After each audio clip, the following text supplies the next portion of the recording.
வணக்கம் ஜோதிட அன்பர்களே, அனைவருக்கும் ஒரு மகிழ்ச்சியான செய்தி. ஜோதிட சாஸ்திரத்தில் புத்திர தோஷ பரிகார நிவர்த்தி ஸ்தலம், அதை பற்றி தான் இப்போ பார்க்க போகிறோம். கல்யாணமாகி திருமணமாகாமல் ரொம்ப காலங்கள் தள்ளிக்கொண்டே போகுதா ஒரு அருமையான சேத்திரம், அதாவது பாரத கண்டத்திலேயே ஒரு முதன்மையான சேத்திரம் திருப்புல்லானின்னு சொல்லக்கூடிய ஆதி ஜெகநாத பெருமாள் சந்தான கிருஷ்ண கோவில்னு சொல்கிறது. இந்த கோவிலை பற்றி ஒரே ஒரு வழியில், இந்த கோவில் ராமநாதபுரத்திலிருந்து தூத்துக்குடி செல்லும் சாலையில் இருக்குது, 9 கிலோமீட்டரில். தசரத சக்கரவர்த்தி குழந்தை இல்லைன்னு வேண்டி பெருமாளை மனமுருகி வேண்டதுனால பெருமாளை காட்சி கொடுத்து, உனக்கே 4 பிள்ளையாகவும் 4 வேதமாகவும் நான் அவதரிக்கிறேன், தென்கரைக்கு வா அப்படின்னு சொன்னார்.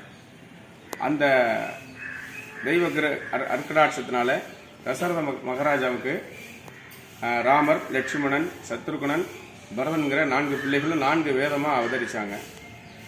அந்த அவதரிச்சத்துக்கு முன்னாடி தசரத மகாராஜா செய்தது இங்கே புத்திர காமேஷ்டி வேள்வி. அதாவது எத்தனையோ கோயில் குளத்தில் புத்திர காமேஷ்யாகம் பண்ணுவாங்க, செய்வாங்க. ஆனால் புத்திர காமேஷ்யாகம் இந்தியாவில் பண்ணக்கூடிய ஒரே ஒரு சேத்திரம் இங்கே மட்டும்தான். இந்த சேத்திரத்தில் மகிமையே அதுதான்.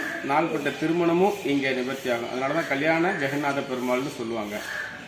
இந்த கோவிலுக்கு அடியன் கிட்டத்தட்ட 30 ஆண்டு காலமாக ஜாதகம் பார்த்து புத்திர சந்தான பாக்கியத்திற்கான புத்திர காமேஷ்டியாகம், பூர்வ புண்ணிய சம்பந்தப்பட்ட தோஷங்கள், நவக்கிரக தோஷங்கள் இவைகளெல்லாம் நிவர்த்தி செய்து இந்த யாக வேள்வி பண்ணும்போது குழந்தை பாக்கியம் கிட்டுகிறது.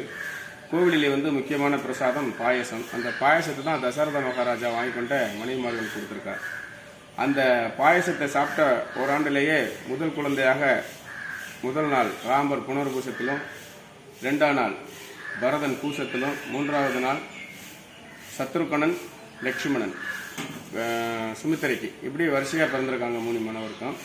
அதில் ரெட்டையராக பிறந்ததான் சத்ருகன், லட்சுமணன் ஆயிலத்தில் பிறந்திருக்காங்க.